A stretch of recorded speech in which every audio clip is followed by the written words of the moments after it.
Pak Willy. Oke, Pak Willy. Ada Pak Ade. Berarti suara saya masuk ya. Cukup jelas ya, aman. Oke, thank you, Pak. Oke, kita lanjut ya. Selamat datang di webinar Ilmu Keuangan, sebuah platform edukasi keuangan bisnis untuk para pelaku bisnis di Indonesia.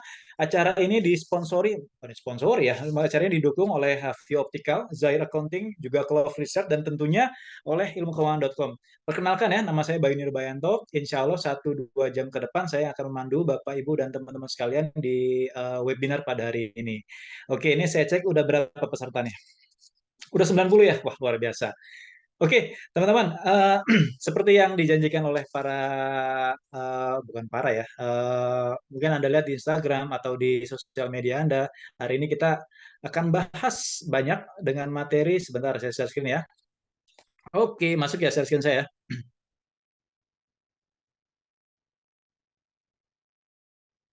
Saya buka dulu. Oke, sip, sip. Masuk ya share screen saya. Aman ya, masuk share screen saya. Aman, siap. Thank you Pak Willy. Anda sangat membantu sekali Pak Willy. Kadang-kadang kan kita gitu ya, lagi webinar kita nggak tahu nih ada lagi ngeheng lah, suara sih kita nggak masuk gitu ya.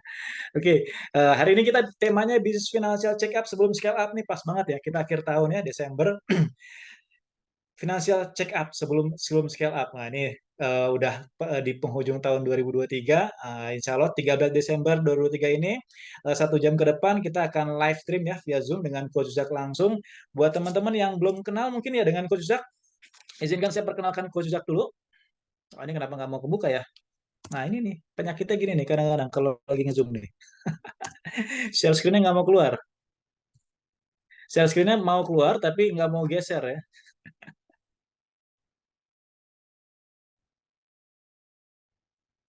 Sebentar, saya stop dulu ya. Sorry, sorry, sorry.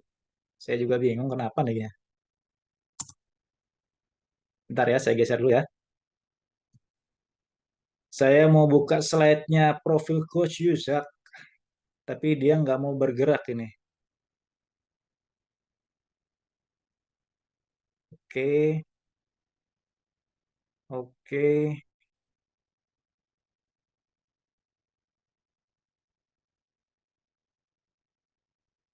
Sip, masuk ya share screen saya. Kayaknya nggak perlu saya maximize dulu ya.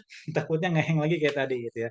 Oke, selamat datang buat teman-teman yang hadir di sini. Ini ada 99 peserta atau 100 lah ya. Ada 100 peserta. Saya yakin nggak semuanya sudah kenal Coach Zusak dan mungkin sebagian besar sudah kenal Coach Zusak karena mungkin sudah pernah ikut kelasnya Coach Zusak atau mungkin sudah pernah ikut webinar di minggu-minggu sebelumnya ya. Izinkan saya perkenalkan Coach Zusak. Uh, Coach Zusak adalah seorang expert financial business. Beliau saat ini juga masih aktif sebagai CEO di Selasa Food. Beliau juga co-founder dari SS Venture Capital, founder dari ilmukeuangan.com tentunya, founder dari Smart Financial Map Program, business advisor di beberapa company. Beliau juga salah satu international certified financial modeler and valuation analyst. Beliau juga saat ini masih aktif sebagai financial expert di Foodies. Beliau juga financial expert di Business ID dan mengajar di beberapa university. Ya itu sekilas latar belakang dari Coach Yusak. Sebentar, ini kok ngeheng lagi ya? Saya nggak tahu ya kalau di teman-teman. Kalau di saya ini ngeheng soalnya. Sip, sip. Oke, oke. Nah, tadi mungkin teman-teman sempat lihat ya, sambil kita nunggu Coach Zak ready, tadi Coach Zak WA saya barusan mau sholat dulu sebentar, 5 menit aja ya. Sambil nunggu Coach Zak 5 menit, saya informasikan dahulu. Insya Allah pada tanggal 29 ya lebih tepatnya, 29 30 Januari.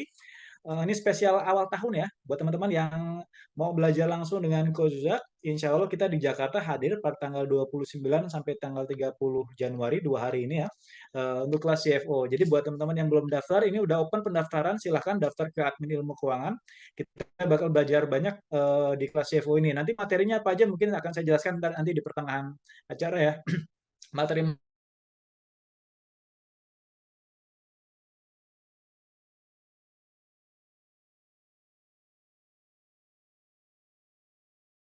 aja dari kota mana, bidang usahanya apa, atau mungkin tambahkan juga ya, alumni atau baru pertama kali hadir di sini. Boleh isi di kelas di apa namanya? Di chatroom ya, silakan. Nama, dari kota mana, bidang usahanya apa, boleh tambahkan. Alumni ilmu keuangan atau baru pertama kali nih datang ke webinar ilmu keuangan. Silakan.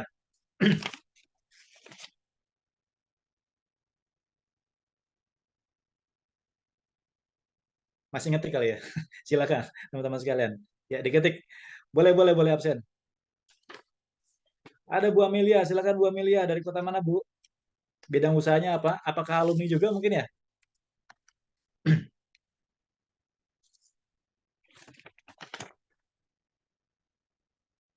Oke, Pak Willy Surabaya, retail, spare part sepeda motor, baru ikutan. Oh, pertama kali Pak Willy, selamat datang Pak Willy.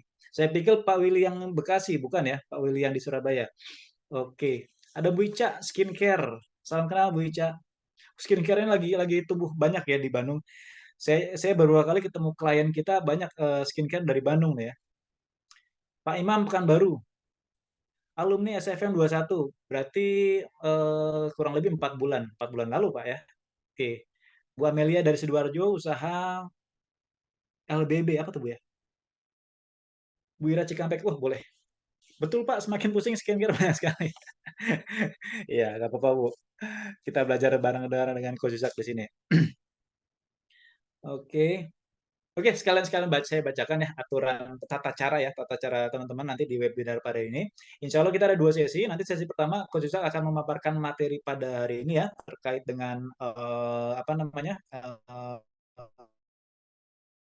dengan tema hari ini. Nanti ada sesi kedua. Sesi kedua nanti teman-teman bisa tanya jawab langsung dengan Coach Yusak. Bisa apa namanya, isi di kolom Q&A ya. Nanti untuk pertanyaan silahkan isi di kolom Q&A. Jangan isi di kolom chat. Kalau di chat room nanti kita tenggelam, suka tenggelam ya, nggak kebaca nanti. Gitu, silakan isi di kolom Q&A.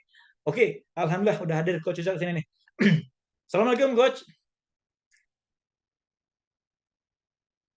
Waalaikumsalam Agak warahmatullahi putus-putus Coach suaranya Coach. Ini lagi di rumah apa di mana ya? Solo kayaknya ya. wabarakatuh. Warahmatullahi wabarakatuh. Gimana suaranya? Sekarang Ah, gimana? oke oke. Sip, Halo? masuk masuk. Tadi agak Halo? mendem ya. Oke. Sip sip. Oke oke. Gimana Coach? Sehat Coach? Oke. Apa kabar? Ya.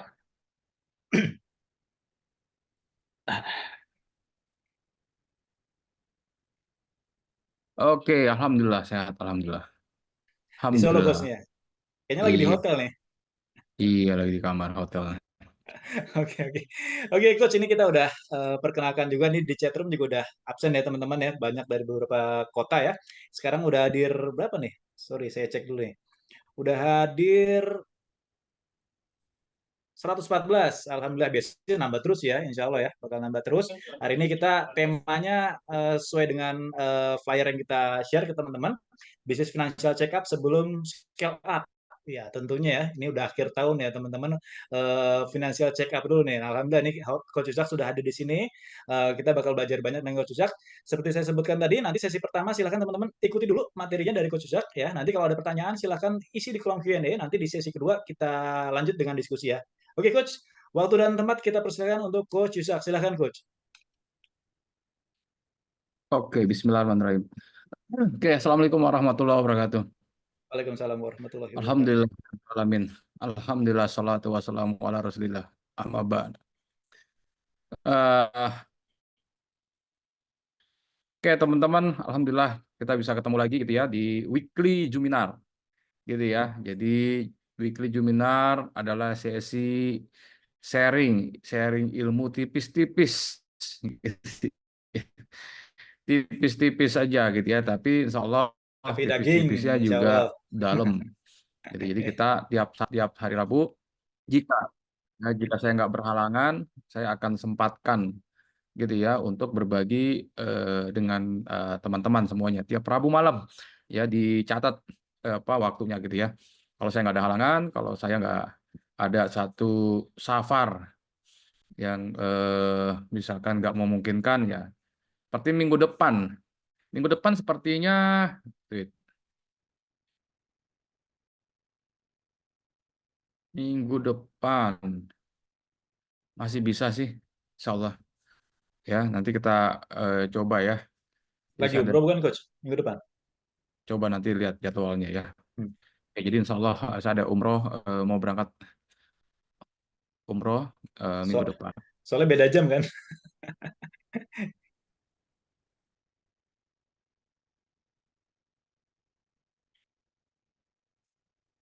Oke. Nah, oke. Jadi malam hari ini saya mau berbagi teman-teman sesuai dengan tema ya, sesuai dengan tema malam hari ini gitu ya, tentang bisnis check up sebelum scale up. Oke, sebenarnya ada dua sih yang pengen saya bagikan gitu ya, tapi saya harus pilih salah satu karena waktunya itu nggak cukup. Kalau dua-duanya saya bahas gitu ya. Yang pertama adalah tentang financial check up.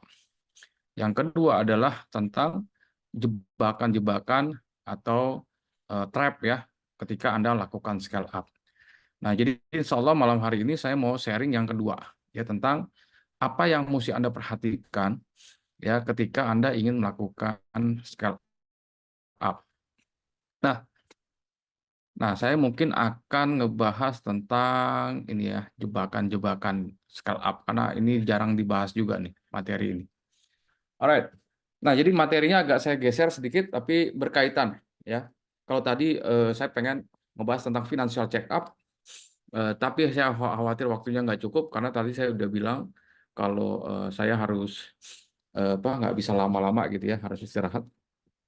Tapi mungkin yang ini bisa lebih cepat. Nah, kenapa modul ini yang saya sampaikan gitu ya, yang saya pengen bagikan ke teman-teman. Karena banyak sekali perusahaan yang datang ke saya bermasalah ya. Bermasalahnya bukan karena bisnisnya itu nggak jalan ya, justru bisnisnya lagi bagus-bagusnya dan mereka udah mulai ketemu kendala-kendala ketika mereka melakukan scale up ya, pada saat mereka melakukan scale up. Nah, jadi banyak akhirnya ya perusahaan-perusahaan yang sedang melakukan scale up menjadi scale down, yang tadinya pengen tumbuh malah turun gitu ya, dan segala macam dan segala macam. Nah, untuk itu saya mau kasih awareness ya, awareness ke teman-teman semua tentang apa sih yang mesti diperhatikan. Sebentar ya. Oke, lanjutin ya. Nah, jadi itu apa namanya backgroundnya, ya kenapa saya harus sampaikan materi ini. Oke, tadi udah diperkenalkan ya, teman-teman yang belum kenal sama saya, salam kenal. Yang udah kenal, senang bisa ketemu kembali, teman-teman semua. Oke, nah pertama yang harus Anda perhatikan sebelum Anda melakukan scale up, Anda harus tahu dulu posisi bisnis Anda saat ini di mana. Ya, posisi, level atau stage ya dari bisnis Anda di mana. Apakah Anda masih kategori development ya, masih apa? Baru mengembangkan bisnisnya, atau Anda masuk kategori startup, ya ini early stage ya. Early stage atau startup ya, atau pengembangan startup. Lalu apakah Anda udah mulai growing ya, ataukah Anda udah masuk di fase ekspansi, ataukah Anda udah masuk ke fase maturity atau exit ya, atau decline ya, atau saturate mulai menurun. Nah, Anda harus tahu scale up di setiap stage ini berbeda-beda. Suara saya clear nggak ya? Tadi agak terputus tapi udah normal lagi, Coach. Oh, clear ya? Keputus lagi sekarang nih. Normal ya. Oke. Sekarang keputus lagi nih. Jadi halo halo halo. Yes, yes. Nggak stabil kayaknya, Coach. Kalau gini gimana, Bay? Oke, iya. Kayaknya gara-gara open kamera deh. Mungkin sementara nggak open kamera dulu Nggak kali ya. peka kamera, nggak pasang kamera. Oke. Karena setiap fase di bisnis itu secara kita lakukan scale up-nya juga beda-beda. Lalu pertumbuhannya juga beda-beda. Kalau misalkan kita masih di fase startup, pertumbuhan itu bisa berkali-kali lipat. Jadi kalau bisnis Anda ini masih baru gitu ya, masih baru, omsetnya misalkan masih 1 juta sehari, itu kan kita lipatin jadi 5 juta sehari masih memungkinkan. Artinya masih bisa growth 500% ya, atau bisa juga sampai 1000% atau 10 kali lipat atau 10x gitu bisa kembangkan. Atau kalau Anda udah di fase growing gitu ya, di mana mungkin secara omset bisnis Anda udah mulai besar, mungkin udah agak kesulitan Anda untuk bisa naik 5 kali lipat. Mungkin pertumbuhannya makin kecil. Jadi bisnis itu makin mature, makin kecil pertumbuhannya, ya. Makin bisnis kita makin besar, makin kecil pertumbuhannya. Kalau kita ketemu misalkan bisnis-bisnis seperti produk-produknya Unilever misalkan, atau KFC misalkan, atau Indofood misalkan, yang bisnisnya udah sangat mature, biasanya pertumbuhannya itu nggak lebih dari 10%, ya. Tapi bisnisnya udah skala besar, udah triliunan gitu ya. Nah, tapi kalau bisnis Anda masih kecil, harusnya pertumbuhannya besar, ya. Kalau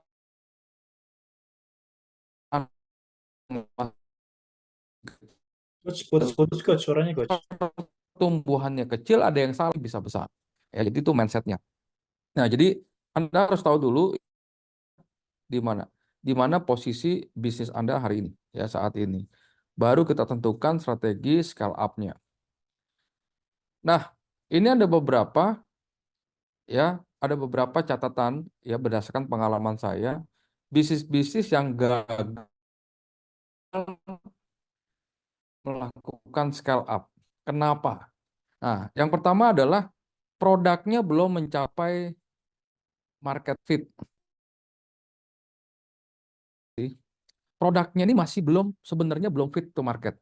Ya, ada satu perusahaan yang bisnisnya dia merasa bisnisnya udah oke. Bisnisnya belum ada setahun dan dia merasa bahwa produknya ini udah proven. Gitu ya, produknya udah proven. Kenapa? Karena yang beli banyak, rame dan segala macam. Nah, lalu dia ngerasa bahwa wah ini produknya udah oke nih, udah diterima sama pasar nih, gitu ya. Lalu dia melakukan scale up. Nah, yang jadi problem adalah ketika dia melakukan scale up, dia ekspansi, cabangnya udah mulai ada di mana-mana gitu ya. Eh, malah turun, ya, malah turun dan lama-lama beban perusahaan jadi besar, ya, omsetnya makin mengecil dan akhirnya bisnis itu hilang. Jadi teman-teman, untuk mengukur produk itu bisa diterima sama pasar atau enggak, menurut saya 1 tahun itu masih kurang, ya. Masih tahu 1 tahun tuh. Karena apa?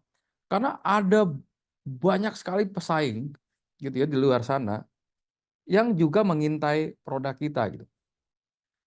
Jadi kalau saya biasanya perlu waktu untuk lakukan scale up. Contoh, Anda mau punya produk makanan misalkan ya.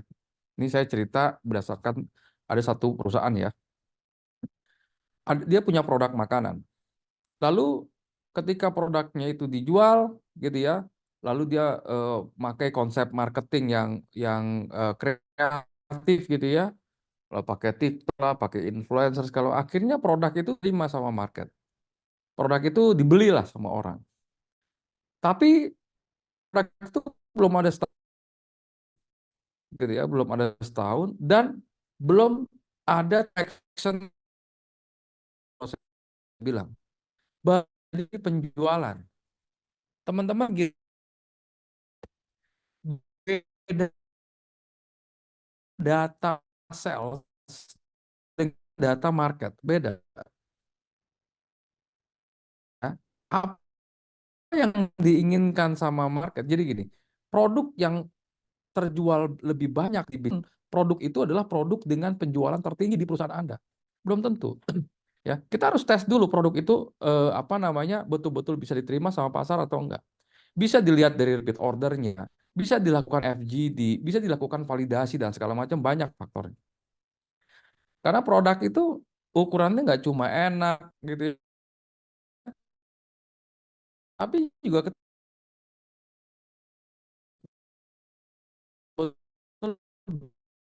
Coach, sorry, putus-putus coach, suaranya coach. Teman-teman sama nggak? Kedengaran putus-putus nggak di harganya, teman-teman? desainnya, ukuran tuh. Kita Oke, teman-teman, mungkin coach Zak baru ganti provider dulu kayaknya nih. Kita tunggu sebentar ya. Siap-siap. Lagi dibenerin dulu mungkin kayaknya ada masalah dengan Gimana, Bang? sinyalnya. Oke, masuk lagi, masuk. Tadi nggak stabil kayaknya tadi. Kita udah Iya, normal, iya, oke, terusnya oke. 5 menit hilang lagi gitu. Putus lagi. Oke, saya ganti jaringan tadi.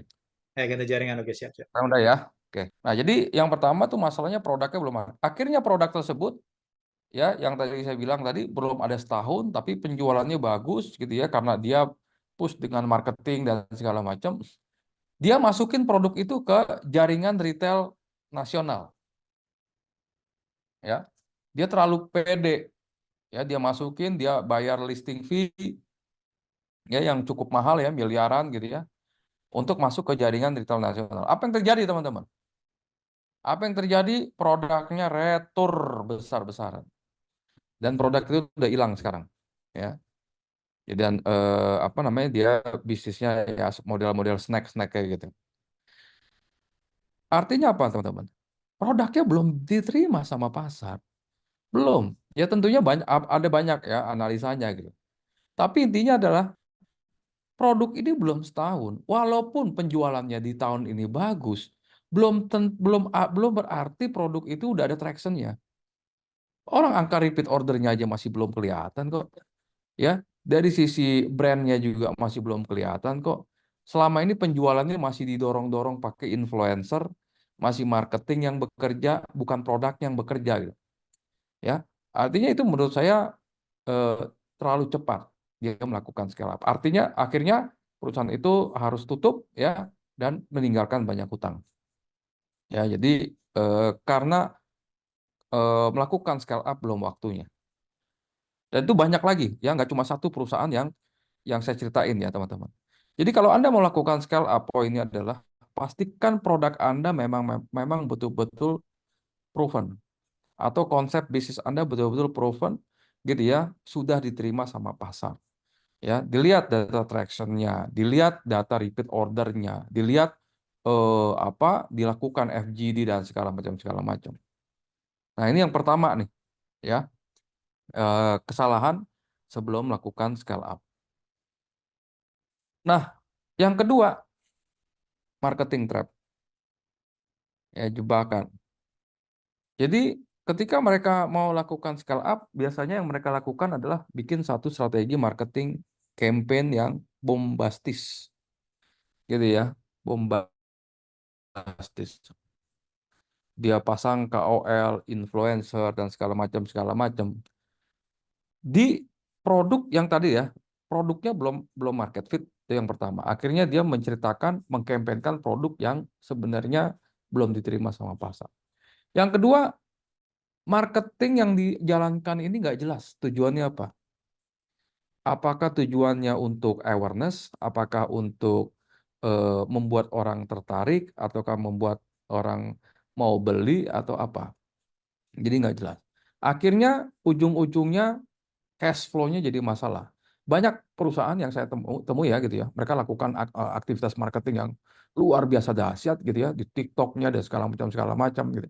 Lalu ketika itu dihilangin, turun juga tuh. Ketika aktivitas marketingnya itu udah mulai diturunkan, turun juga penjualannya gitu. Nah, artinya apa? Gitu ya. Artinya memang terlalu banyak ya, terlalu sering, terlalu habis-habisan melakukan marketing activity tanpa mempertimbangkan faktor yang lain gitu ya, itu juga sebenarnya bahaya ya, bahaya menurut saya. Kecuali memang Anda bertujuan untuk melakukan customer acquisition dan kita udah siap dengan keuangan perusahaan gitu ya. Udah siap, cash flow-nya udah siap, kita dapat pendanaan dan segala macam ya. Akhirnya kita bisa apa namanya lakukan marketing activity. Tapi marketing activity ini betul-betul harus clear. Ya, tanpa perencanaan yang matang, marketing ini akan menjadi jebakan Batman buat Anda semua. Gitu. Ya. Nah, ini juga yang saya sering temuin. Ya, kalau saya lihat laporan keuangan ini gede banget marketing expense-nya gitu. Dan nggak jadi apa-apa. Itu yang jadi problem gitu ya. Nggak jadi apa-apa. Ya, produknya belum siap, quality produknya belum siap. Ya, bahkan marketingnya digenjot terus, kapasitas produksinya nggak ada, barangnya kosong. Ya, itu yang akhirnya jadi masalah. Jadi ini juga saya sering temuin ya teman-teman ya, jebakan di marketing. Nah, yang selanjutnya juga distribution trap. Ya, distribution trap. Ini jebakan pada saat melakukan distribusi. Ada beberapa jebakan. Tentunya kalau kita ngomong distribusi, caranya banyak ya. Ada yang direct, ada indirect, ada offline, ada online. Ya, ada mau apa modelnya gitu ya. Kita mau pakai digital marketing atau kita mau lewat retailer atau segala macam. Nah, di sini banyak sekali perusahaan-perusahaan yang saya lihat kena nih jebakan-jebakan pada saat distribusi. Mereka pertama, mereka langsung menjual ke konsumen dan mereka juga di saat yang bersamaan jual melalui retailer dan juga jual melalui reseller. Akhirnya terjadi tuh yang namanya bentrok harga. Kita belum tentuin dulu, kita belum set up yang namanya struktur harga. Sehingga di lapangan harganya itu harus perang-perangan gitu ya. Dan akhirnya retailernya ngambek, resellernya ngambek, dan segala macam. Akhirnya banting-banting harga tuh di online. Itu sering banget kejadian. Yang kedua, distribusinya terlalu jauh. Ada satu produk di Bandung. Udah mulai lumayan bisnisnya di Bandung, lalu dia buka cabangnya di Sulawesi. Saya nggak mengatakan masuk Sulawesi salah, bukan. Tapi kenapa dari Bandung langsung terbang ke Sulawesi? Monitoringnya susah, controllingnya susah. Padahal Bandung sendiri ini belum selesai, marketnya masih gede. Sebaliknya juga kalau misalkan kita ada di Sulawesi, ada di Makassar, misalkan gitu ya, bisnis kita mulai gede di situ. Itu kalau kita mau distribusi, kita mau ekspansi, ekspansinya itu kayak obat nyamuk kalau saya.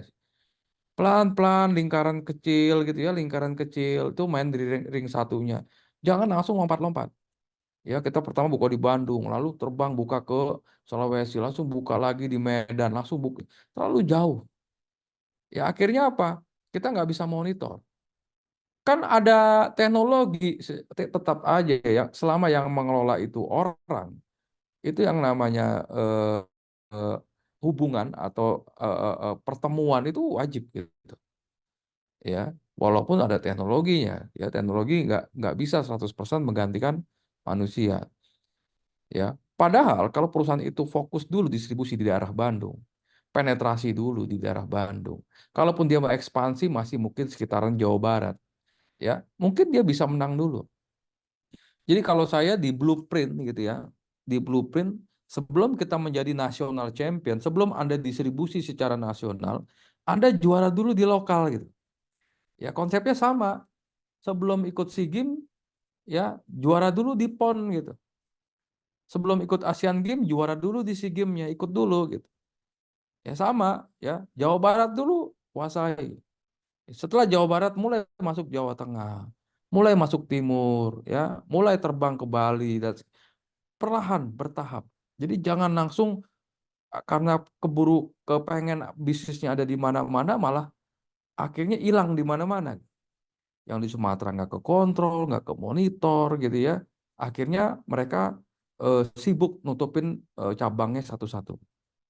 Yang tadinya di tahun sebelumnya dia sibuk buka cabang satu-satu, sekarang sibuk nutupin satu-satu. Nggak ke kontrol. Ya sayang.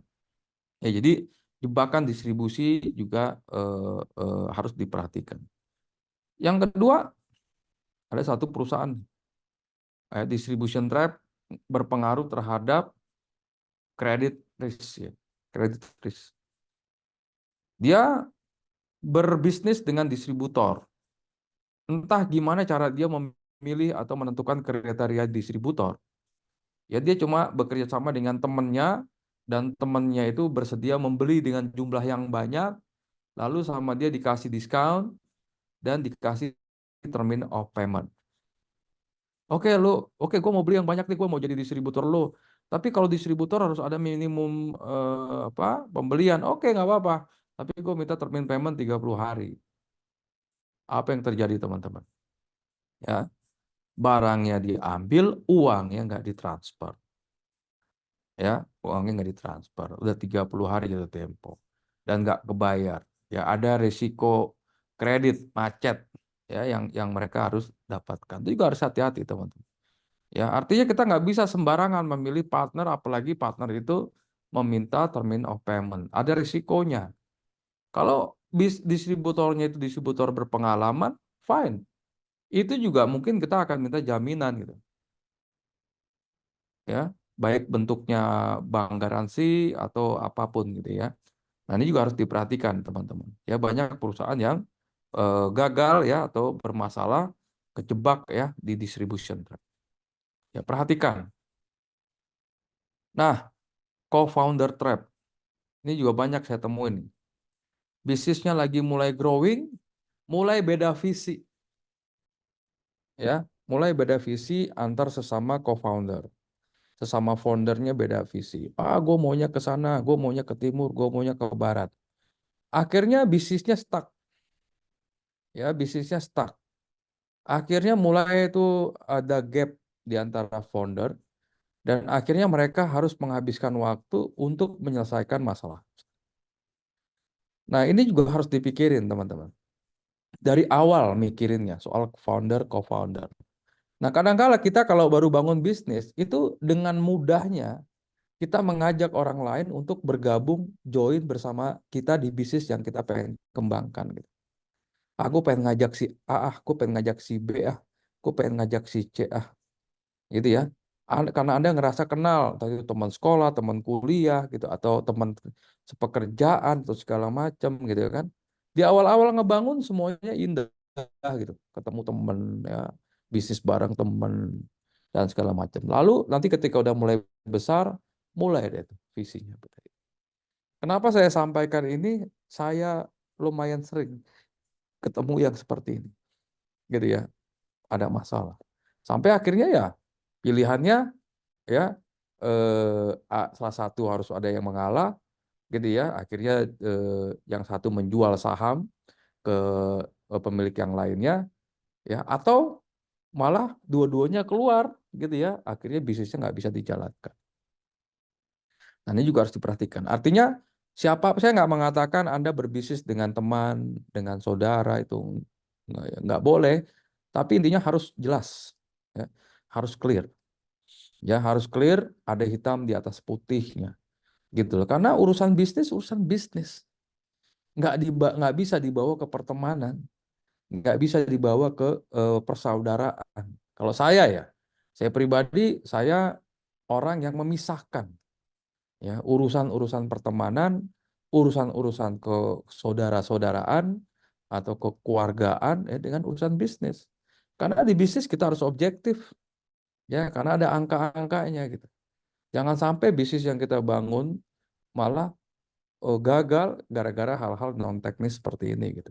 Ya, jadi mending pisahin. Tapi kan banyak tuh apa perusahaan-perusahaan yang kayaknya dijalanin sama sama temennya berhasil. Iya banyak. Yang akhirnya berantem juga lebih banyak.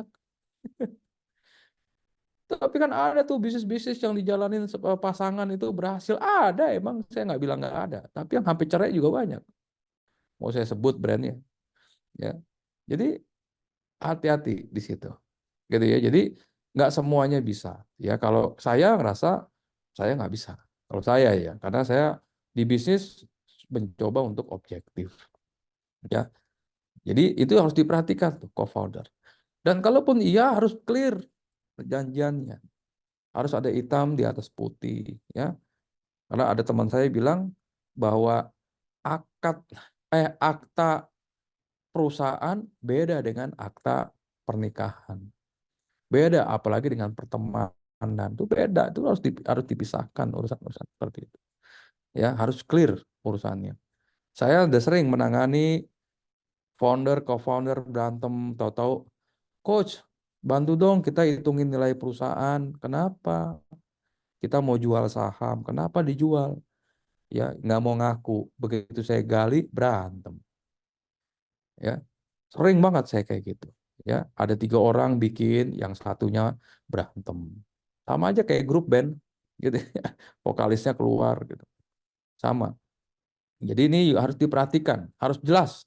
Ya, aturan mainnya semuanya harus jelas, harus tertuang hitam di atas putih dan segala macam. Jangan sampai ini malah menghalangi. Lanjut, legal and tax trap. Ya, jebakan-jebakan di legal dan di perpajakan. Gitu ya, teman-teman ya. Jadi jebakan di legal contoh. Bisnisnya udah mulai berkembang nih. Tahu-tahu merek yang kita gunakan tidak bisa didaftarkan. Gitu ya. Akhirnya kita bisnisnya udah mulai berkembang 2 tahun, harus ganti lagi merek. Ini juga jadi masalah. Atau Anda belum mendaftarkan merek dagangnya.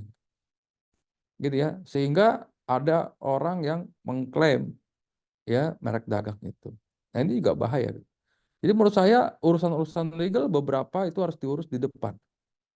Ya, kalau itu nggak bisa ganti. Gitu. Walaupun kita kalau misalkan contoh di merek dagang ya, kan baru bisa keluar setelah 2 tahun. Sebenarnya bisa dicek. Itu udah ada yang punya atau belum, itu udah ada konsultannya sebenarnya. Ya, walaupun masih ada kemungkinan itu ada yang nyanggah, tapi ada konsultan itu tahu ini bisa diterima atau enggak gitu. Saya ada kok. Ya, saya pakai konsultan brand. Ya, dan dia tahu pada saat dia bilang, oh, walaupun saya cek ini kayak masih available, dia bilang nggak bisa coach, ini nggak bisa. Dia udah cek ya lebih dalam gitu. Gitu. Jadi apa namanya sehingga oh, oke saya nggak akan lanjutkan. Kalau dia bilang nggak bisa, saya nggak akan lanjutkan sampai betul-betul dia bilang bisa. Terus problem-problem yang lain ya, tadi itu perjanjian-perjanjian. Terus masalah pajak juga. Kapan sih Anda mulai planning pajak? Ya harusnya dari sejak awal ya minimal ya pada saat Anda masih baru ya mulai dipikirkan ya mulai dipikirkan. Saya ngerti lah pada saat di awal-awal Anda mungkin fokus dulu nyari nyari omset gitu ya. Setuju saya. Tapi jangan lama-lama dari situ mulai di planning ya perpajakannya. Mulai di planning, mulai diatur. Jangan sampai nanti tahu-tahu dapat apa tagihan pajak yang Anda sendiri udah nggak ada uangnya. Itu jadi masalah. Ya, jadi ini juga beberapa poin yang sering saya temukan ketika ada perusahaan mau lakukan scale up. Jadi terganjal nih, ya nggak bisa dilanjutkan scale up-nya karena ada masalah legal dan ada masalah perpajakan. Ngadu ke saya, coach, nyesel banget saya ngerubah statusnya jadi PKP katanya. Ada orang, kenapa saya? Padahal bisnis saya waktu itu ya sekarang coach. Kalau PKP kan saya harus mengut PPN gitu ya. Padahal omset saya belum belum ini loh kata dia. Omset saya masih UKM tapi udah PKP. Saya tanya kenapa? Karena waktu itu diajak ikut program apa tender di mana gitu ya. Dan di tender itu wajib PKP. Dia pengen masuk ke satu supermarket. Supermarket itu hanya mau kerjasama dengan supplier yang PKP. Lalu dia rubah statusnya di PKP. Ya, demi kerjasama dengan si supermarket tersebut. Apa yang terjadi? Dia kerjasama dengan supermarket tersebut, jualan produknya retur, gitu ya, dan penjualannya itu udah dikenakan PPN dan dia juga nggak terima PPN masukan, gitu ya, apa sehingga beban PPN-nya jadi besar. Lalu juga masalah-masalah pajak yang lain, gitu ya, padahal perusahaan masih kecil. Dan itu juga harus diperhatiin ya, harus di planning teman-teman. Ya, pajak ini harus di planning. Operasional trap. Ya, ini juga jadi masalah. Ada satu perusahaan dia pengen bikin end-to-end bisnis. Jadi dari mulai bahan baku sampai bahan jadi sampai dia jual sendiri semua dikerjakan sendiri. Sampai akhirnya perusahaannya itu padat karya, banyak orang. Lalu saya tanya, berapa lu punya karyawan sekarang? Ada 100. Berapa perbandingannya? Yang di upstream sama yang di downstream? Yang di pabrik sama yang di jualannya ada berapa? Oh, ternyata yang di pabriknya lebih banyak. Ada 70%, 30% yang jualan. Saya bilang, ini yang bikin lu pusing sendiri. Padahal, ya, kalau saya perhatikan ada proses-proses yang mungkin bisa di-outsource gitu. Ya, masih bisa di-outsource sehingga dia masih bisa fokus ngurusin downstream-nya atau mulai ke hilirnya, jualannya. Ya, sehingga omsetnya bisa jauh lebih optimal. Ya, jadi kita rubah misalkan. Jadi terlalu ribet masalah operasional. Semuanya mau dikerjain. Bikin gudang. bikin sendiri. Padahal di Osos bisa. Kenapa harus di Osos? Nanti deh kita bikin Juminarnya.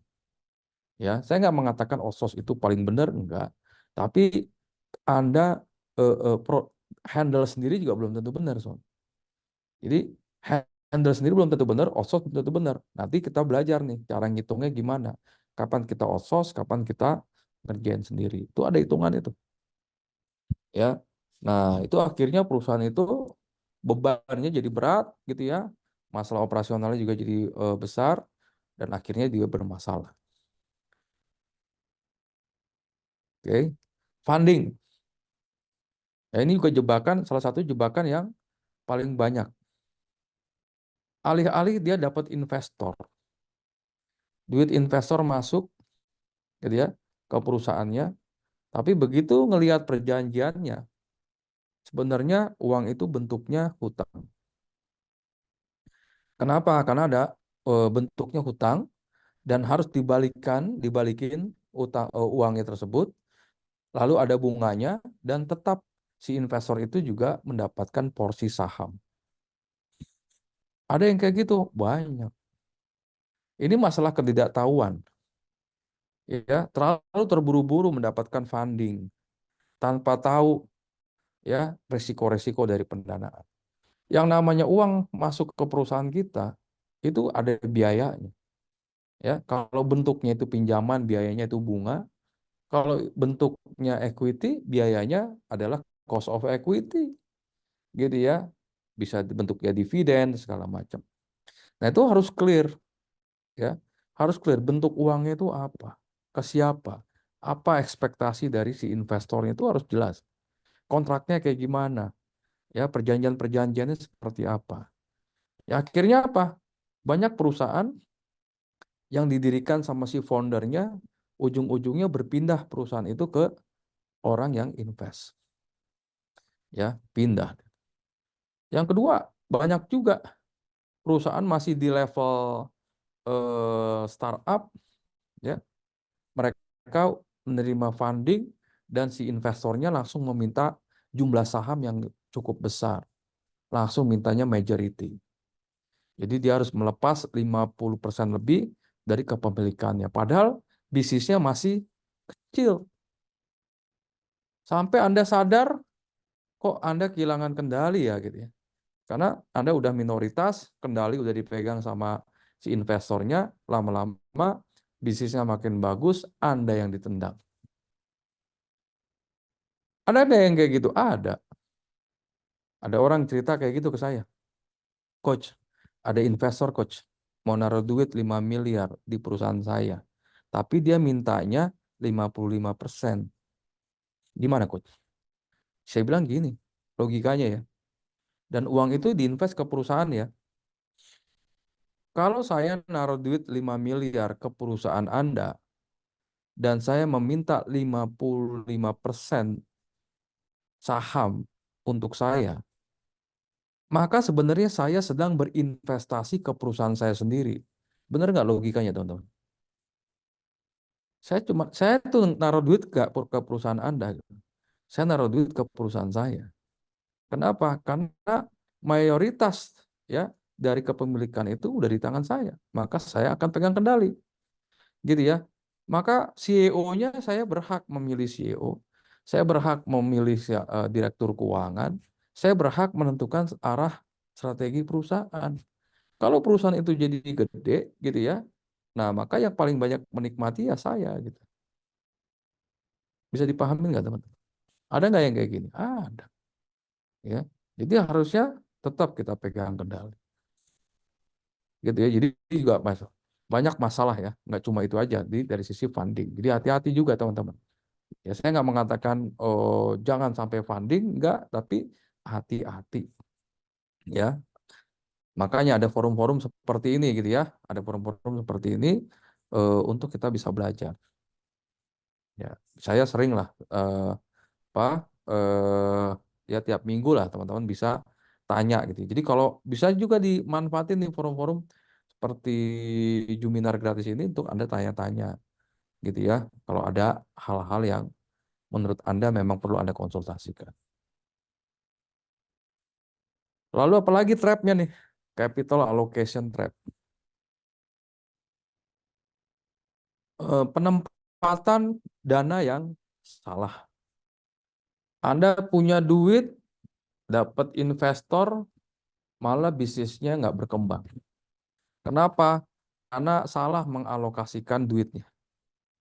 Ya, dapat duit 2 miliar, jebret, dibangun 1 miliar buat bangun pabrik.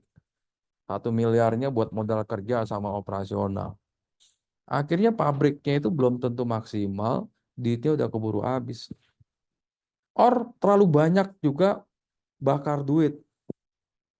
Akhirnya bakar duitnya itu hasilnya nggak optimum gitu ya, dan tidak langsung konversi ke penjualan. Sehingga ujung-ujungnya kehabisan darah. Or ada juga bisnisnya lagi bagus-bagus, ya cash flow-nya udah mulai sehat, bikin perusahaan yang baru. Bikin perusahaan yang baru. Padahal bisnis yang sekarangnya lagi eh, lagi lucu-lucunya gitu. Kalau dikembangkan lagi bisa gede tuh padahal. Pengen mainan baru. Bikin bisnis yang inilah, bikin bisnis itulah. Sampai akhirnya bisnis yang tadinya sehat jadi sakit, yang sakit jadi mati. Ya, ini juga kita perlu pelajarin. Tuh, ada trik ya. Kalau di kelas-kelas saya tuh, saya suka sharing tentang bagaimana Anda mengalokasikan modal. Kemana duit itu Anda invest. Ya, di bisnis ya. Kemana duit bisnis itu Anda invest.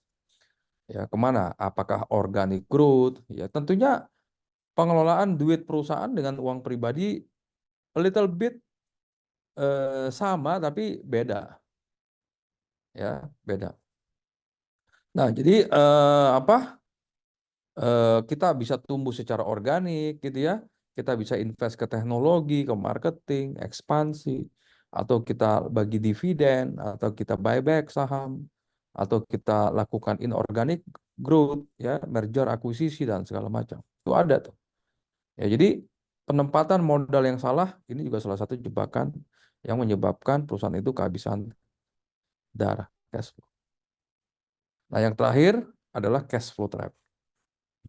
Ini jebakan-jebakan cash flow, ya. Terlalu agresif dalam ekspansi, dalam scale up tanpa memperhitungkan arus kas. Jualan, pokoknya jualan aja dulu. Ada satu perusahaan ya, perusahaan jasa. Dia dapat project banyak. Dia happy dong dapat project banyak. Tapi pembayaran project ini lama gitu. Sementara dia harus ngeluarin modal kerjanya di depan, cash. Lalu mulai saya cari tahu kan, kenapa sih dia bisa dapetin project? Oh, ternyata dia ini punya satu kelebihan perusahaan ini. Kelebihannya apa? Bisa diutangin. Jadi ya bisa diutangin salah satu kelebihan tuh. Sehingga banyak customer yang mau kerja sama dia karena dia ini bisa diutangin. Mungkin vendor-vendor yang lain nggak mau kali ya. Dia bisa diutangin. Ya, dan bisa diutanginnya bisa lama lagi, bisa 3 bulan, bisa 6 bulan. Akhirnya apa perusahaan itu? Ada masalah sama cash flow-nya. Ya, proyeknya gede, omsetnya lumayan, tapi uangnya nggak ada gitu. Nah, ini jadi masalah teman-teman. Karena salah satu penyebab perusahaan bangkrut tuh bukan karena rugi, tapi karena kehabisan darah, kehabisan cash flow.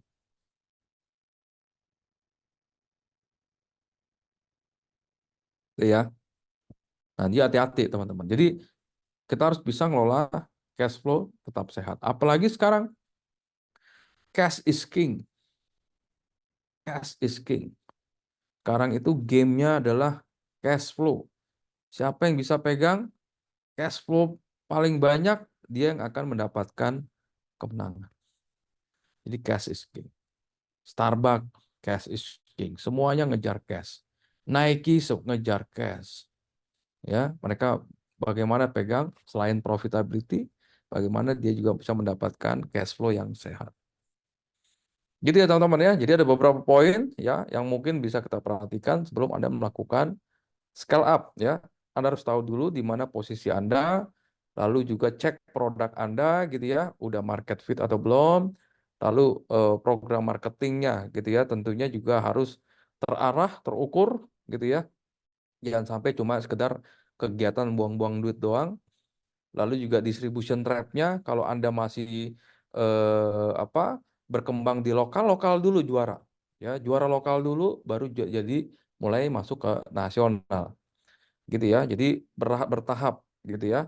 Lalu juga perhatikan perjanjian-perjanjian dengan co-founder, dengan founder, dengan partner bisnis, ya, atau juga legal dan tax ya, perhatikan. Operasional bikin selin mungkin. Sekarang ini kita udah lean ya. Operationnya itu jangan terlalu gemuk, jangan terlalu banyak yang terlalu diurusin. Fokus ke market. Kalau memang bisnis kita kompetensinya di market gitu ya, apa, kuatin aja di situ. Ya, mungkin sebagian kita bisa outsource, bisa kita kerjain sendiri. Funding juga lihat ya, apa kebutuhan Anda cari dana, berapa kebutuhannya, buat beli apa, ya. Lalu tipe pendanaannya clear harus apa? Apakah duit itu bentuknya debt ataukah equity ataukah convertible? Ya, convertible tuh pinjaman yang bisa dikonversi menjadi saham. Yang penting harus jelas dan kita harus tahu ilmunya. Jangan sampai nanti kita main terima-terima uang orang tanpa memperhatikan perjanjiannya, ah, itu bunuh diri teman-teman. Ya, hati-hati. Harus clear ya. Terus juga mengalokasikan modal juga harus jelas mau kemana modal ini kita kembangkan, kita arahin ya. Yang terakhir cash flow ya, jagain jangan sampai cash flow jadi masalah. 9 dari 10 perusahaan yang gagal melakukan scale up karena apa? Karena kehabisan darah, yaitu cash flow-nya mulai bermasalah. Itu ya mungkin ya teman-teman ya, beberapa poin yang mungkin jadi bahan diskusi kita malam hari ini sebelum Anda melakukan scale up di tahun 2024. Gitu ya, kurang lebihnya nanti kita akan diskusi aja. Saya kembalikan ke Mas Bayu. Terima kasih. Assalamualaikum warahmatullahi wabarakatuh. Waalaikumsalam warahmatullahi wabarakatuh. Oke, thank you Coach Cicak. Oke, teman-teman, kita masuk ke sesi kedua nih. Ini udah ada 6 pertanyaan. Kita open sampai 8 dulu pertanyaan ya, oke, teman-teman ya. Silakan isi di kolom Q&A sambil kita nunggu teman-teman isi dulu pertanyaan di kolom Q&A. Saya informasikan juga buat teman-teman yang mau konsultasi ya dengan program-program ilmu keuangan, program-program apa yang mungkin selama ini teman-teman masih bingung nih start dari mana dulu deh, CFO dulu, SCFM dulu, atau pengen belajar dulu nih, belajar di apa namanya di website ilmu keuangan gitu. Nah, itu ada link di chat room ya, bisa dicek di sana. Itu ada link, jadi teman-teman bisa hubungi langsung fasilitator ilmu keuangan, nanti bisa Zoom secara private, jadi bisa konsultasi langsung. Ya, jadi bisa tanya-tanya dengan fasilitator dari ilmu keuangan, program-programnya apa aja nih gitu, materi-materinya apa aja. Nah, silakan itu free kok, bisa Zoom secara private ya dengan fasilitator ilmu keuangan. Dan kita juga ada grup WA buat teman-teman yang pengen diskusi dengan terkait materi-materi ilmu keuangan, silahkan. Kita ada grup WA ya buat teman-teman. Silahkan Mas Robert di-share. Oke, grup WA ya sudah ada di chatroom, bisa cek di sana. Gitu. Nah, sebelum masuk ke kolom Q&A, saya mau informasikan juga, insya Allah Januari ini kita adakan kelas CFO lebih tepatnya. Coach, izin share screen, Coach ya. Ya, ya. Oke, udah masuk ya. Sip, sip.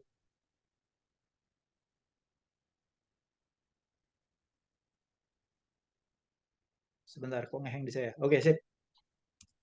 Oke, kelas CFO, insya Allah nih, ini batch ke-8 kita adakan di bulan Januari nanti.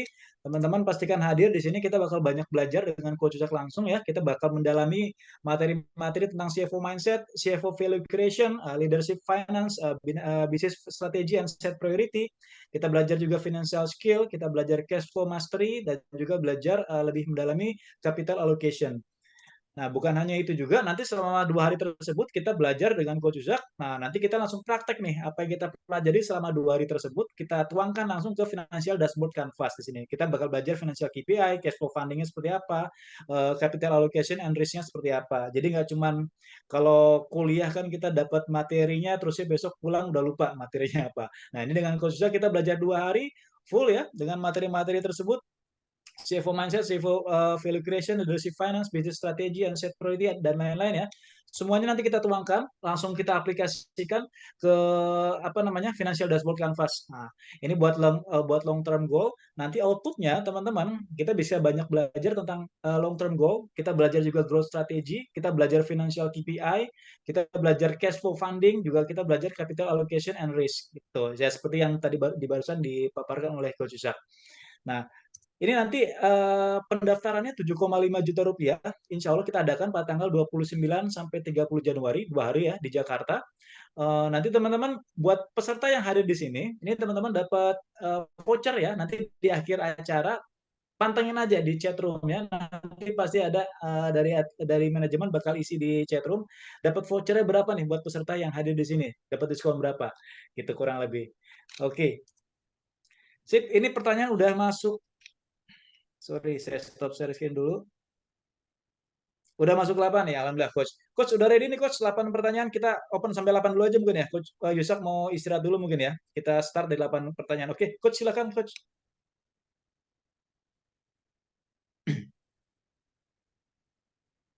Oke, teman-teman, kayak gitu ya. Jadi, eh, oke, ada pertanyaan. Oke, Ica, malam coach, malam. Kondisi perusahaan saya sudah di ujung tombak, rugi 5 bulan.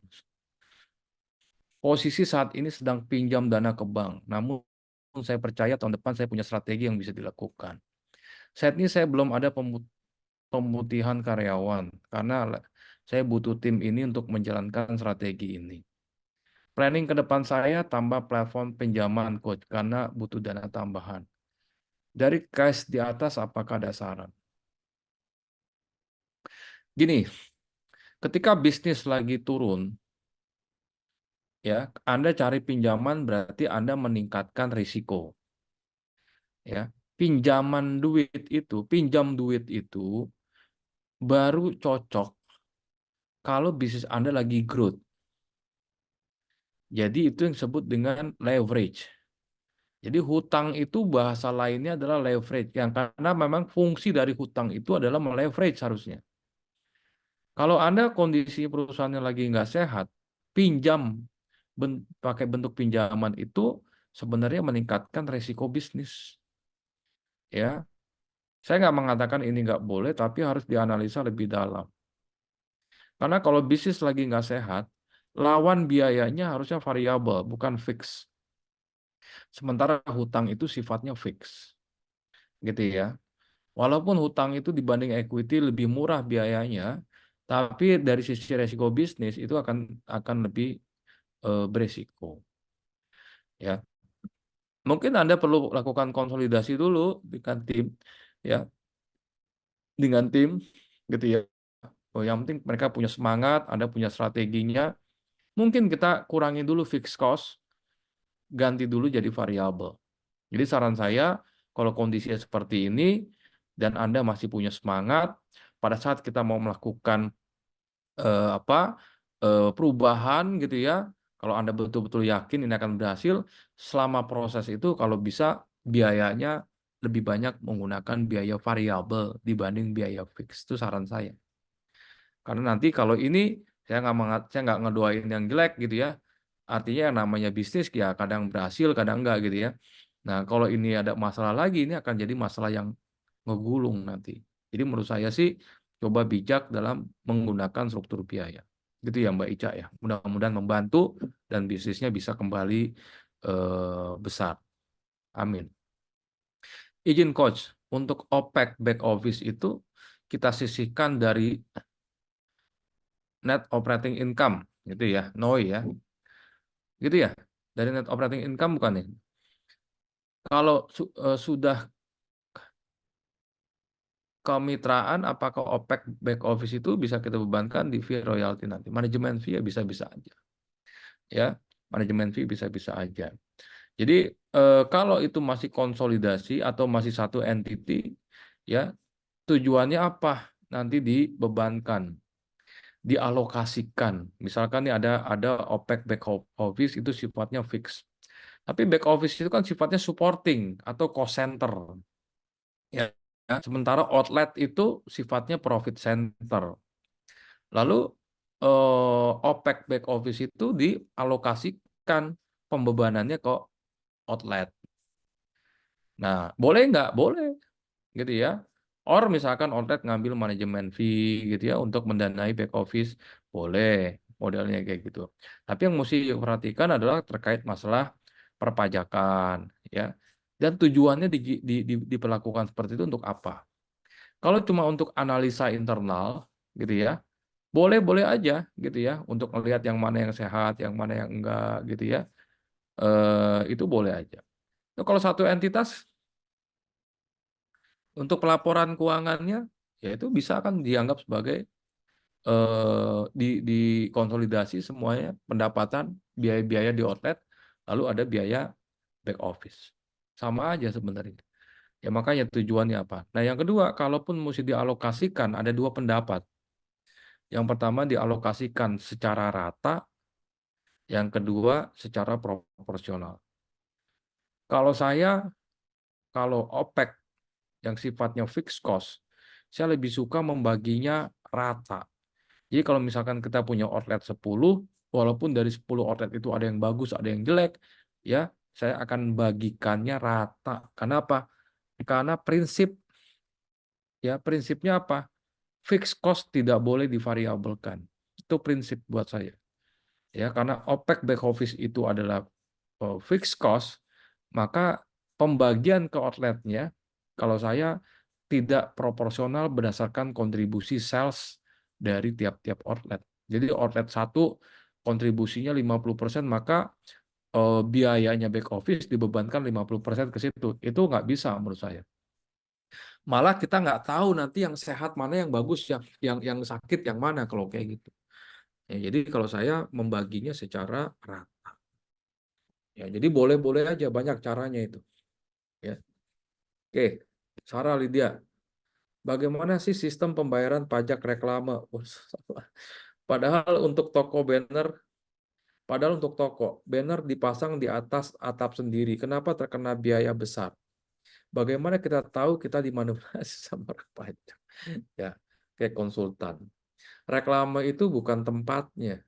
Jadi kalau dilihat sama orang maka kena pajak. Setahu saya kayak gitu ya teman-teman ya. Walaupun itu tempat punya kita. Jadi bukan tempat di mana reklame dipasang, gitu ya. Tapi apa dampaknya, gitu ya, apa dari reklame itu? Kalau memunculkan satu eh, apa pusat perhatian, yaitu ya itulah pemerintah. Ya pemerintah punya regulasi ya seperti itu. Saran saya coba konsultan ya, cari konsultan pajak. Wah, Mas Heri nih kenal banget nih. Apa kabar Mas Heri? Kalau kena capital trap, terus pinjam uang dari bank, aman nggak, Coach? Tergantung. Ya, tergantung. Jadi, lihat kondisi perusahaannya. Contoh misalkan gini, Michael Dell, ya Dell Corporation, tahun 2013 melakukan aksi luar biasa, yaitu apa? Minjam duit ke bank, ya sekian triliun untuk membeli kembali saham yang pernah dia jual.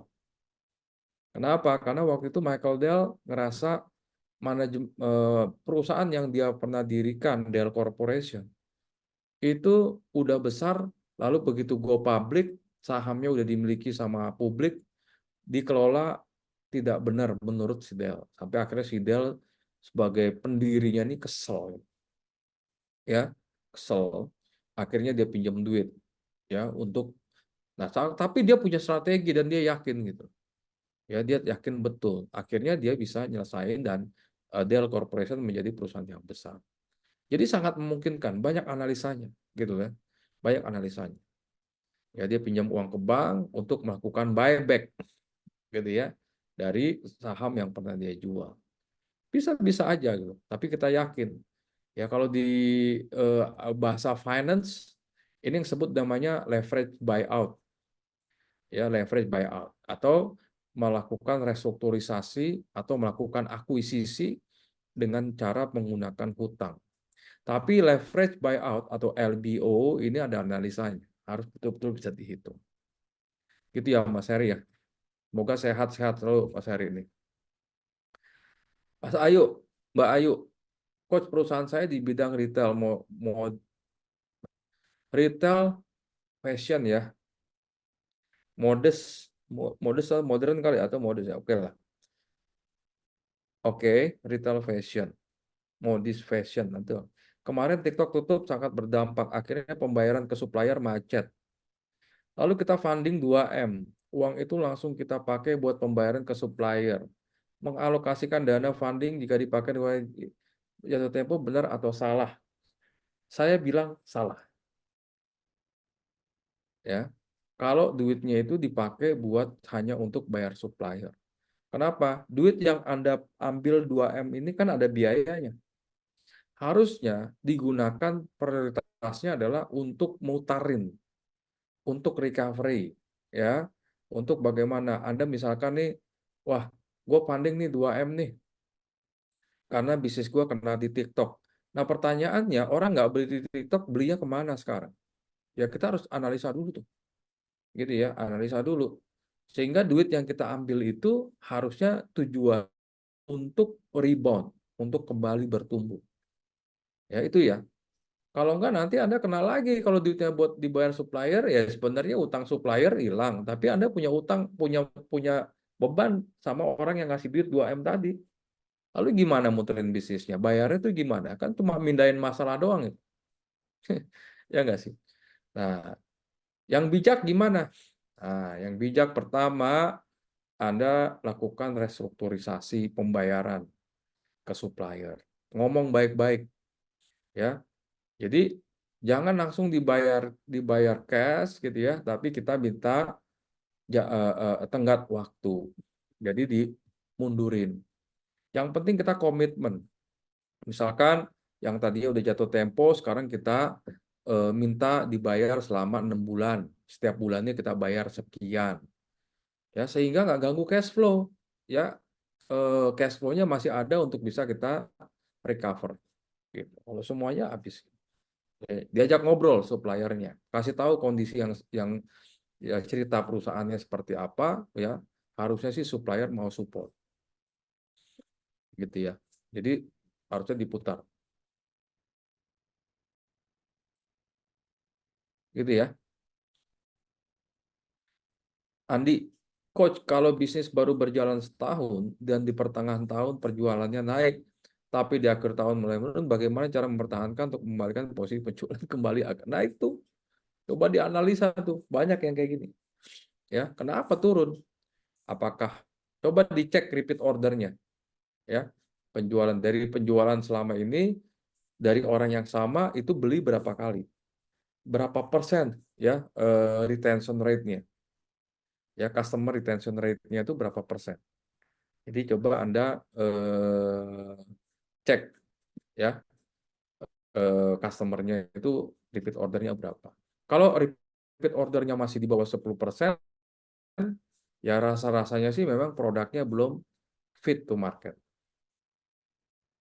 Hendy Aryo, izin tanya coach, insyaallah. Contoh scale up, skala mikro dimulai di mana? Ya, scale up cara mikro pelan-pelan. Ya ini malah yang bagus. Start small, ya dream big. Jadi pelan-pelan. Ya, jadi kalau Anda tadinya di Bandung, Anda buka cabang, sebelum buka cabang mungkin optimalisasi dulu cabang yang ada. Kalaupun harus buka cabang, cari di target market yang sama di lokasi yang paling dekat dulu. Ya, jadi ramein dulu, jangan satu di sini terus buka lagi di tempat-tempat yang jauh yang kita sendiri nggak ada waktu untuk kontrolnya, itu malah buang-buang duit menurut saya. Ya, jadi bertahap-bertahap. Mungkin awal dulu dengan product development, ya, launching produk baru, launching varian baru dan segala macam. Fruta Gelato, wah Mas Ari ini juga alumni juga insya Allah. Gimana cara ngukur produk market fit sehingga bisa tahu apakah kita sudah bisa scale up, eh, atau belum? Sebenarnya ada satu riset ya, kalau pengen lebih dalam lagi ya. Saya mau cerita nih ke teman-teman nih. Jadi ada satu riset, kita bisa lakukan riset produk market fit gitu ya. Kebetulan saya apa ya bergabung di salah satu perusahaan riset karena data ini penting ya teman-teman untuk ngambil keputusan.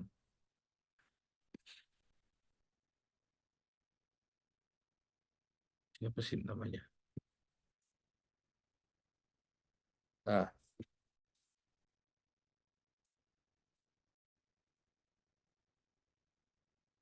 ini saya coba tampilkan ya. Jadi ada satu perusahaan ini Clove ya namanya ya. Kebetulan saya ada di dalamnya gitu ya, membantu perusahaan ini. Dia perusahaan riset. Dan dia keren nih karena dia udah meriset menggunakan teknologi. Jadi dia membuat satu analitik ya AI gitu ya. Nah, ini salah satu contohnya nih. Ini ada beberapa tools riset ya yang mereka gunain. Contoh, kalau kita mau menentukan kenaikan harga. Kenaikan harga ini kan bisa menentukan dia akan fit atau enggak, diterima atau enggak. Salah satu produk market fit itu adalah selain produknya, taste-nya, desainnya, harganya, distribusi kan nggak cek semua nih. Nah, kita akan lihat nih harga produk Anda tuh fit di mana. Gitu ya, fit di mana. Nah, ini kita akan cek dengan price sensitivity measurement. Nah, ini sampel datanya melalui survei. Jadi saya kasih contoh di gini deh. Jelasin dulu di PowerPoint ya, PSM ya. Yes. Kalau ngelihat data gini, kebanyakan dari kita ngelihat produk market fit itu udah atau belum, cuma ngelihat dari data penjualan. Bisa atau enggak? Bisa, tapi enggak kuat. Kenapa? Karena belum tentu produk itu terjual gara-gara produknya itu memang udah diterima sama pasar. Jadi jangan cuma gara-gara penjualan di bisnis Anda itu bagus, itu produk udah diterima. Nah, yang paling bisa menurut saya adalah eh, retention rate atau repeat order. Berapa persen repeat ordernya? Nah, itu sangat memungkinkan ya. Itu lebih lebih akurat dibandingkan cuma menggunakan data sales. Nah, data market juga penting nih. Jadi data market Anda bisa dapatkan melalui riset, baik kualitatif maupun kuantitatif. Contoh ya, contoh kita mau meriset harga. Ada satu riset yang namanya price sensitivity measurement. Ya, nah kebetulan teman-teman di Clove ini jago banget nih di riset PSM. Nah, jadi dia lakukan riset nih, dia lempar 4 core pertanyaan ini ke audience, ya ke customer-nya. Harga berapakah yang menurut Anda terlalu mahal sehingga Anda tidak ingin membelinya? Jadi harga ini terlalu mahal nih dan nggak sebanding dengan value-nya sehingga mahal nih, nggak jadi. Lalu pertanyaan kedua, harga berapakah yang menurut Anda mahal tapi Anda masih mempertimbangkan untuk beli? Masih oke lah gitu ya. Yang ketiga, harga berapakah yang menurut Anda murah, tapi Anda masih pengen beli, dan menurut Anda harga berapakah yang menurut Anda terlalu murah, sehingga Anda meragukan kualitasnya dan tidak ingin membelinya. Contoh ya, Anda pengen beli mobil apa ya, Pajero Sport. Pasarannya harganya second-nya itu di 500 juta tahun 2022. Lalu ada yang jual 200 juta. Anda pasti curiga tuh. Ini apa nih gitu kan. Jangan-jangan ada apanya nih, nggak jadi gitu. Jadi murahnya belum. Nah, ini perlu katakan riset nih. Sampai kita nanti mencari harga yang ideal, yang fit to market dari sisi pricing. Nah, dari angka ini nanti akan muncul tampil seperti ini nih. Nah, di sini adalah range of acceptable price. Ini harga yang diterima sama pasar di angka ini. Kalau kita masukin angkanya di 24.500. Ini adalah harga yang diterima sama pasar. Jadi lakukan riset. Nah, contohnya dipakai teknologi ya. Yang tadi itu. Nah, ini salah satu teknologi yang dikembangkan ya sama teman-teman Cloud. Jadi saya tinggal masukin data sampel di sini, datanya dari hasil riset saya ya. Ini misalkan saya clear dulu ya, teman-teman ya. Lalu saya masukin data di sini.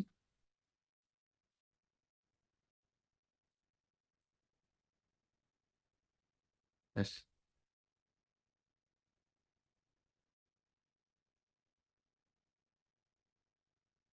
Nah, saya ambil data sini, tas masuk ya. Nah, ini ketemu nih hasil price sensitivity measurement-nya. Nah, ini datanya yang udah kita ambil dari beberapa responden.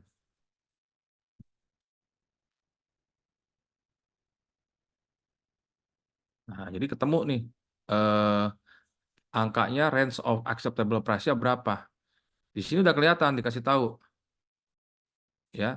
Jadi minimum acceptable price point di angka 8.071. Maksimum acceptable price point-nya di 19.501. Ini contoh aja ya teman-teman ya. Optimum price-nya di angka 12.000. Ini optimumnya nih. Ini bisa Anda download nih dalam bentuk CSV ataupun PNG. Ya, sehingga kita jadi tahu nih ya, angka ini berapa harga yang diterima sama pasar based on research. Atau kita juga mau ngelihat dari sisi brand positioning misalkan. Ya, tinggal ambil datanya. Ya, nah ini dari sisi positioningnya seperti apa. Ya, ini contohnya ini perusahaan teh ya. Atau yang, oh ini, kita coba yang koresponden ya.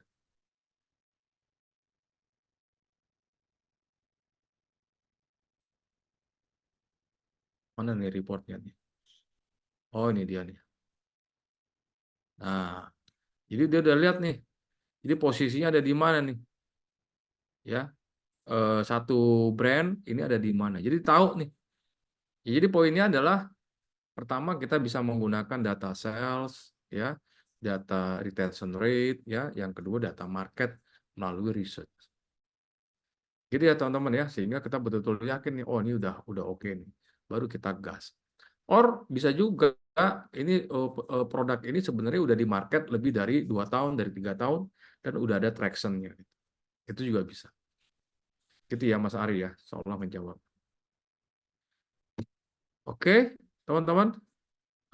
Tentunya banyak ya yang pengen saya sampaikan, tapi waktu nggak memungkinkan. Tadi Mas Bayu udah sampaikan, kalau teman-teman mau tertarik belajar lebih dalam, saya ada kelas di bulan Januari, ya, eh, kelas CFO di Jakarta, insya Allah ya. Teman-teman bisa ikut di sana, dan pastikan slotnya itu Anda booking.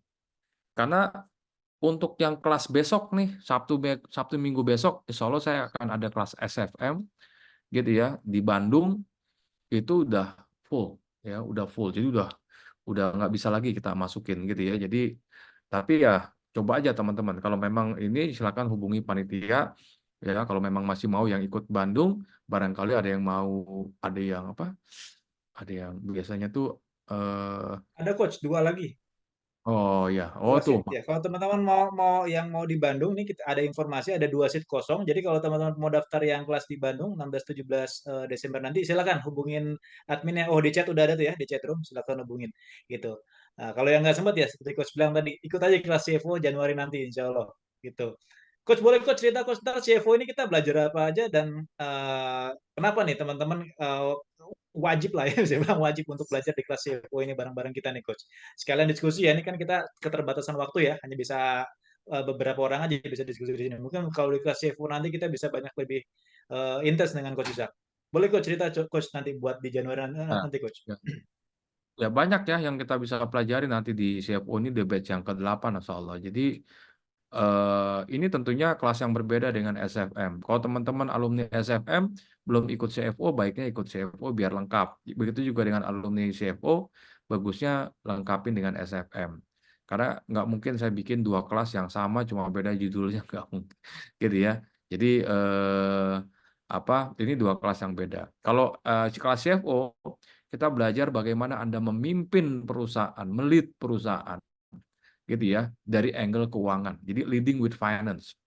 Bagaimana Anda memimpin, dan nggak cuma tim yang Anda pimpin, bagaimana Anda bisa mengelola keuangan dengan mengelola stakeholders. Karena keuangan itu ngurus uang tuh sama dengan ngurus orang, karena orang tuh punya kepentingan di bisnis kita. Owner, supplier, itu bagaimana manage kepentingan mereka. Bagaimana perusahaan bisa mendeliver kepentingan mereka. Ya, tentunya nanti ada manajemen keuangannya gitu ya. Tapi manajemen keuangan based on kepentingan dari stakeholders. Nah, itu yang kita akan pelajari nanti di kelas CFO. Sehingga kita tahu nih bagaimana melead atau memanage perusahaan dengan baik. Nah, kalau di kelas Coach, CFM, nge-freeze coach. halo? Sorry, nge-freeze coach.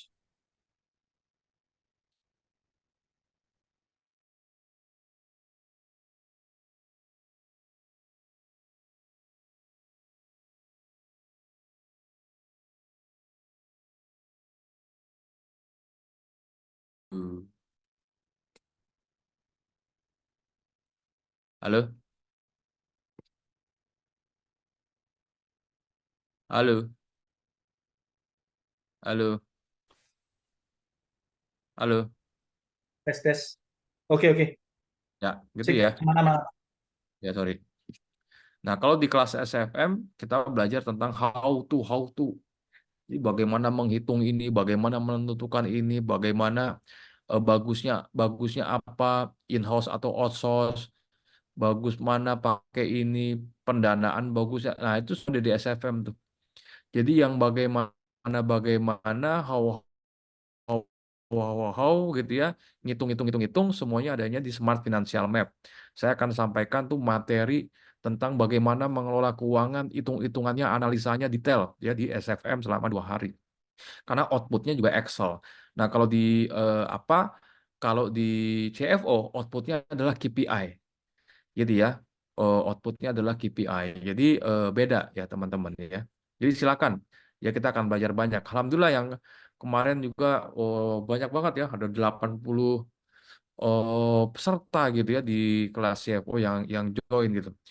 Itu pun kita harus nolak-nolakin karena tempatnya terbatas. Ya, jadi silakan ya teman-teman ya yang mau join ya, ketemu sama saya.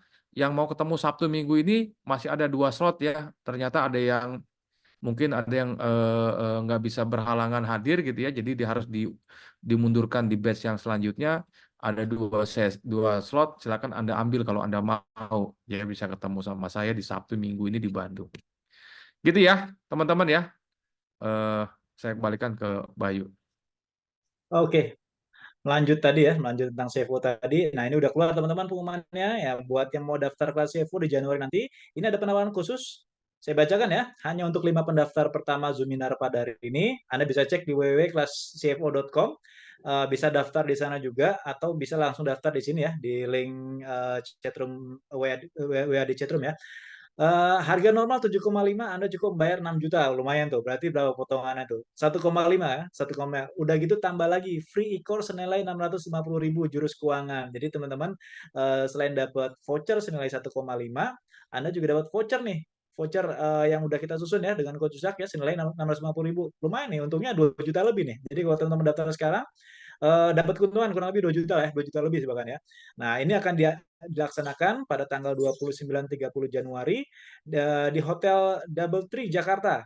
Ya, untuk CFO kita di Jakarta ya. Ingat tanggal 29-30 Januari. Untuk pendaftaran ada linknya di bawah ya, link admin ilmu keuangan.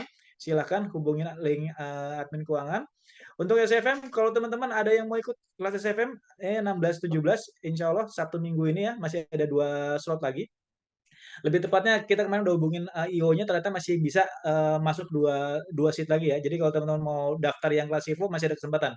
Yang kemarin-kemarin nggak bisa, udah di close ternyata masih bisa 2, silakan. Oke, sip.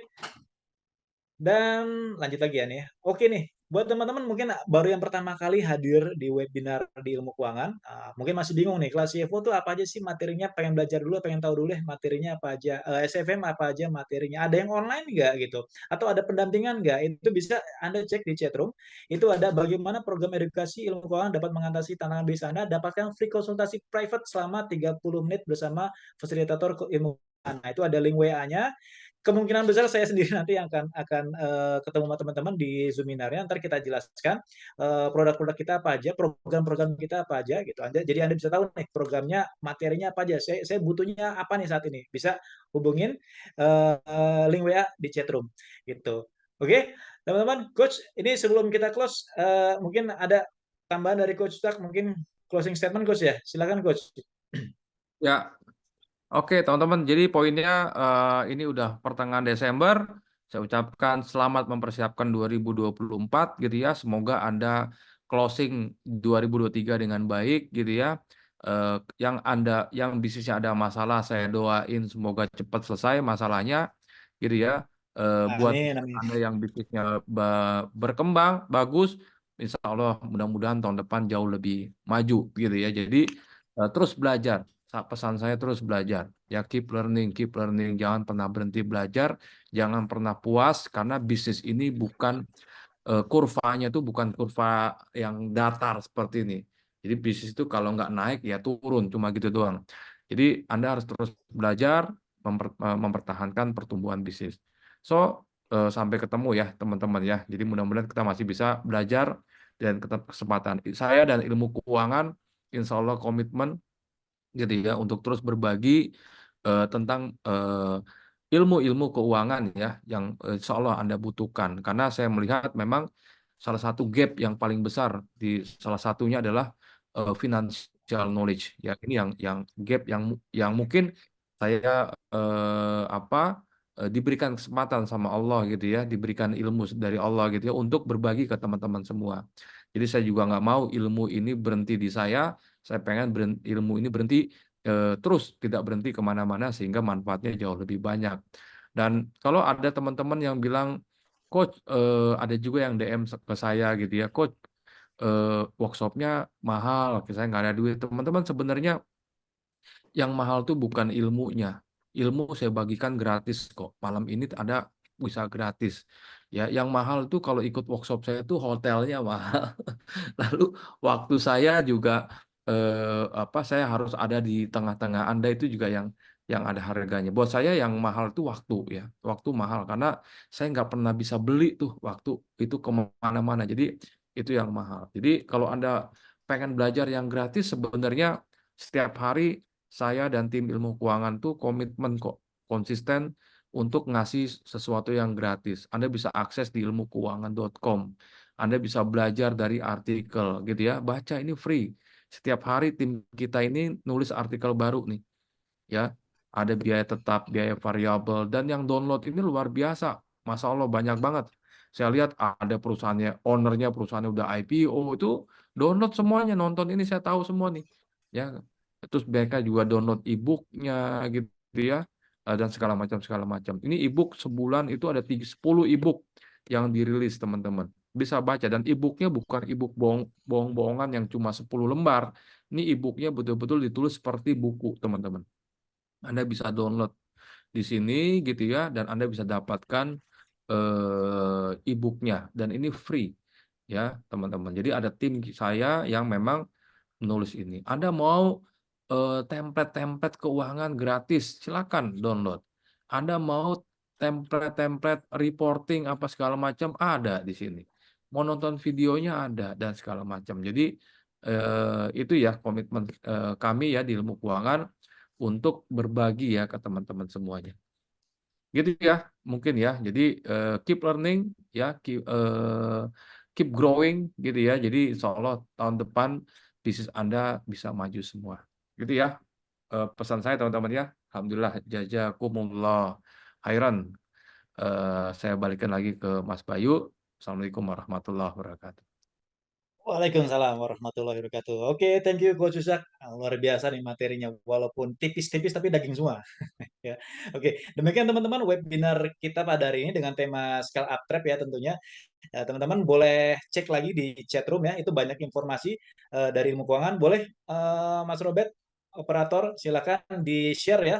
Tadi free ebooknya di-share lagi terusnya link link apa namanya? Link konsultasi, free konsultasi boleh di-share lagi atau link grup WA kita nih.